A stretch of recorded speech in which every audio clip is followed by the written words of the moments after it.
சத்துருவின் கோட்டையை தாகத் தெரிய யூதா முதலில் செல்லட்டுமே.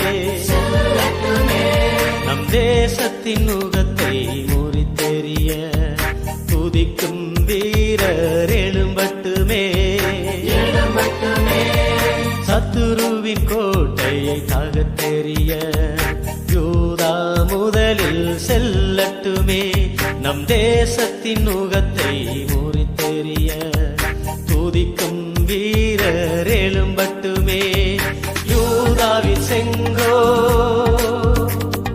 துதியின் ஆளுகை, நம் தேவனின் ராஜ்யம் என்றும் துதியின் ராஜ்யம்.